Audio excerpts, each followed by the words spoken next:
엄마가 살인마라면, 아들은 경찰이라면, 결국 누가 먼저 무너질까요? 2025년 10월 12일. 전라남도 남승시 노두동. 노두천변에서 끔찍한 시신이 발견됩니다. 피해자는 성폭력 전과자 김현우. 전자발찌를 차고 있었죠. 그의 목에는 주사 자국이 있었고, 혀는 잘려 있었습니다. 이 수법은 너무나 익숙했습니다. 20여 년 전 세상을 떠들썩하게 했던 사마귀 살인 사건. 범인은 바로 정희신이었죠. 당시 사건을 맡았던 형사 최중호. 그는 사체의 아래쪽을 확인하라 지시합니다. 그리고 사라진 혀가 그곳에서 발견됩니다. 2001년 10월 15일. 웅산군 협성 탄광마을. 그곳에서 발견된 첫 시신도 혀가 잘려 있었죠. 그 사건이 연쇄살인의 시작이었습니다. 그리고 붙잡힌 범인이 바로 정희신. 그녀의 피해자는 모두 같은 특징이 있었습니다. 아내를 때리거나 아이를 학대하거나 여성에게 폭력을 휘두른 남자들. 그래서 붙은 별명이 바로 사마귀. 엽기적인 5번의 연쇄살인. 하지만 2002년 월드컵을 앞둔 정부는 이 사실을 덮어야만 했습니다. 결국 중호는 정희신과 거래를 했죠. 자백을 받아내고 사건을 봉인했습니다. 그런데 이제 똑같은 수법의 모방살인이 다시 시작된 겁니다. 중호는 고민 끝에 정희신을 찾아갑니다. 조건은 2가지. 감옥이 아닌 연금주택으로 옮겨달라. 사건 관련 대화는 아들 차수열과만 하겠다. 차수열. 경찰이 된 아들이었지만 그는 엄마를 증오했습니다. 그래도 중호는 수열을 설득합니다. 내가 해야 한다. 이번 사건은 내 손에 달렸다. 결국 모자는 다시 만나게 됩니다. 수열은 냉정하게 말하죠. 정희신 씨, 이번 사건 협조 요청 드렸습니다. 엄마가 아닌 피해자와 마주한 형사로서. 정희신은 그 자리에서 아들을 알아봅니다. 정호구나. 그리고 그의 손에 남은 반지 자국을 보고 묻습니다. 결혼했구나. 아이도 있니? 하지만 수열은 선을 긋습니다. 가족 상봉하러 온 거 아닙니다. 정희신은 사건 자료를 보며 흥미롭게 말합니다. 살인을 재미라고 하면 안 되니? 피 냄새도 좋지 않니? 아들을 도발하듯 웃어 보입니다. 수열은 분노를 억누르며 말합니다. 옛날 생각나서 웃음이 나오는 겁니까? 그러자 정희신은 더 끔찍한 말을 합니다. 출산할 때 피 냄새도 났잖아. 그게 나쁘니? 아들을 그리워했다는 여자는 왜 이렇게 잔혹한 태도를 보일까요? 정희신은 말합니다. 모방범은 신문이 아니라 공판 자료를 봤다. 하지만 그 자료는 원래 비공개였습니다. 볼 수 있는 건 재판부, 검찰, 변호인, 정신과 의사뿐. 그런데 사건 자료가 사라져 있었습니다. 변호사 입에서 나온 이름. 안암구청 안전건설과 서구환. 수열은 서구환을 추적합니다. 잠복, 도주, 추격전. 결국 놓치지만 그의 집에서 중요한 증거를 발견합니다. 심지어 정희신이 보낸 편지까지. 분노한 수열은 엄마에게 따집니다. 이 편지, 당신 거 맞습니까? 정희신은 차갑게 대답하죠. 증거 있니? 하지만 곧 진실이 밝혀집니다. 편지는 정희신 것이 아니었습니다. 사제권총 설계도의 글씨와 일치. 모든 게 서구환의 조작이었죠. 서구환은 이부 형제 김태석을 증오했습니다. 그의 가족을 괴롭히고 아내와 아이를 위협했습니다. 아들을 죽이려던 순간 수열이 급습해 구해냅니다. 체포된 서구환. 정희신 앞에서는 광기 어린 팬처럼 범행을 자랑합니다. 하지만 정희신은 끝까지 무시하죠.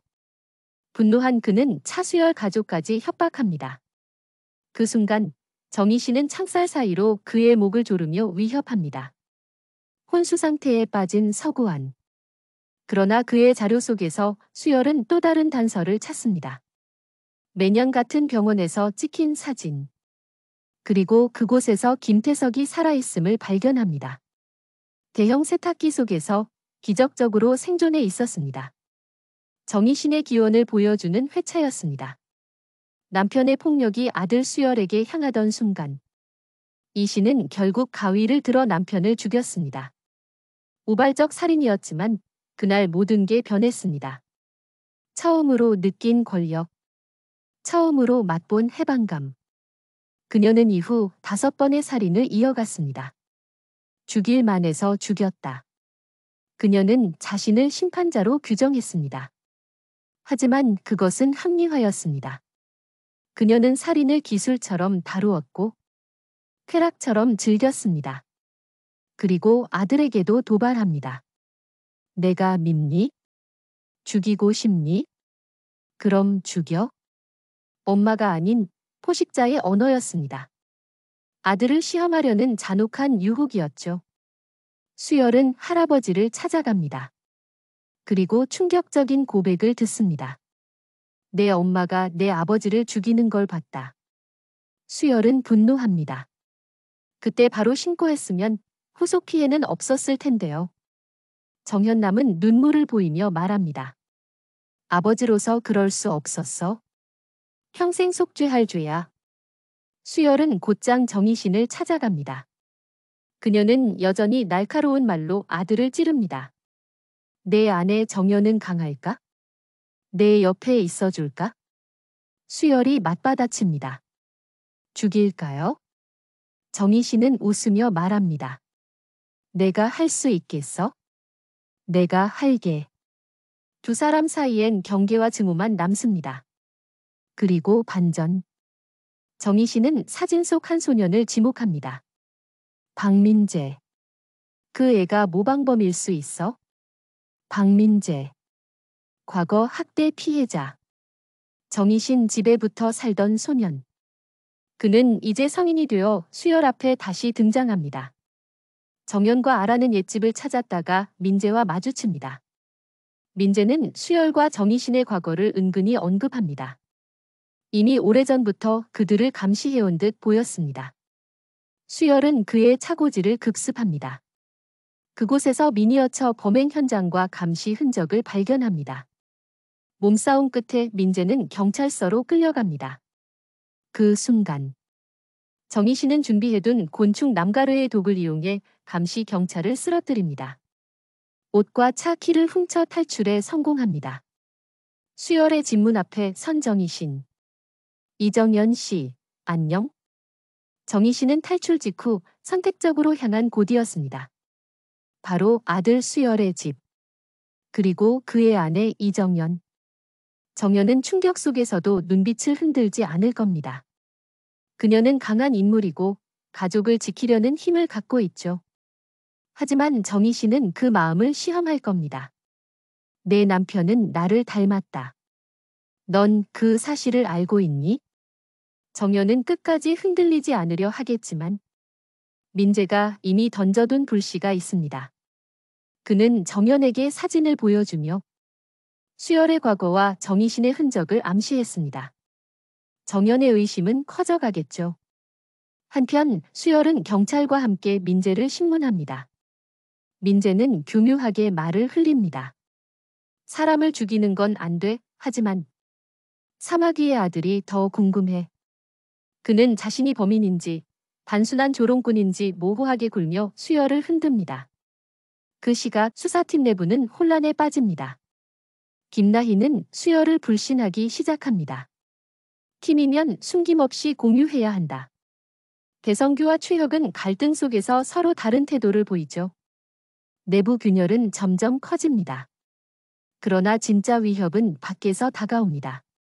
탈출한 정희신과 여전히 수수께끼 같은 박민재.